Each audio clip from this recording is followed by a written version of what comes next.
জুলাই আন্দোলনের সক্রিয় কর্মী ও তুরাগ থানা বৈষম্য বিরোধী ছাত্র আন্দোলনের সাবেক যুগ্ম আহ্বায়ক মাওলানা মামুনুর রশিদ নিখোঁজ হওয়ার ৩ দিন পার হলেও তার কোনো সন্ধান মেলেনি। এ ঘটনায় উদ্বিগ্ন স্বজন ও সহযোদ্ধারা রাজধানীর উত্তরায় মানববন্ধন ও বিক্ষোভ কর্মসূচি পালন করেছেন। বুধবার বিকেলে উত্তরার বিএনএস সেন্টারের সামনে আয়োজিত মানববন্ধনে আগামী ২৪ ঘন্টার মধ্যে মামুনকে পরিবারের কাছে ফেরত দেওয়ার দাবি জানান বক্তারা। মানববন্ধনে উপস্থিত হয়ে মামুনের স্ত্রী খাদিজা বেগম কান্না জড়িত কণ্ঠে বলেন, আমার স্বামীকে ছাড়া আমরা অসহায় হয়ে পড়েছি। আমার সন্তান সারাক্ষণ বাবার খোঁজ করে। কেন আমার স্বামীকে গুম করা হলো? আমি আমার স্বামীকে ফেরত চাই। তিনি প্রশাসন ও প্রধান উপদেষ্টার হস্তক্ষেপ কামনা করেন। মামুনের বাবা মানববন্ধনে সন্তানের জীবিত ফেরার আকুতি জানায়। এদিকে এনসিপি নেতা হাসনাত আব্দুল্লাহ সামাজিক যোগাযোগ মাধ্যমে লিখেছেন, ৪৮ ঘন্টারও বেশি সময় ধরে উত্তরা বৈষম্য বিরোধী ছাত্র আন্দোলনের সাবেক যুগ্ম আহ্বায়ক KM মামুনুর রশিদ নিখোঁজ রয়েছেন। বিষয়টি একই সাথে উদ্বেগজনক ও ভীতিকর পরিস্থিতি সৃষ্টি করছে।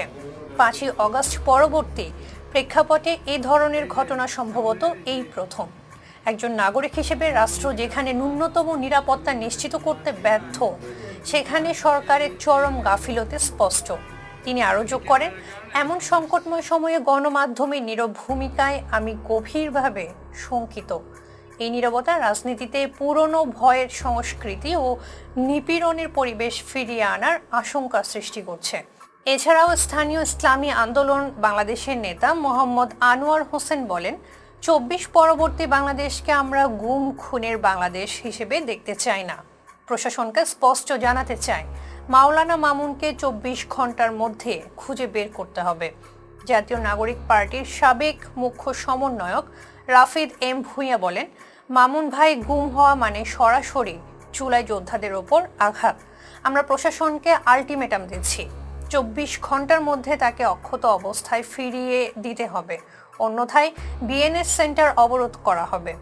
পারিবারিক সূত্রে জানা যায়, গত রবিবার ভোরে রাজধানীর তুরাগের হানিফ আলী মোড় এলাকায় বাসা থেকে বের হয়ে নিখোঁজ হন মাওলানা মামুনুর রশিদ।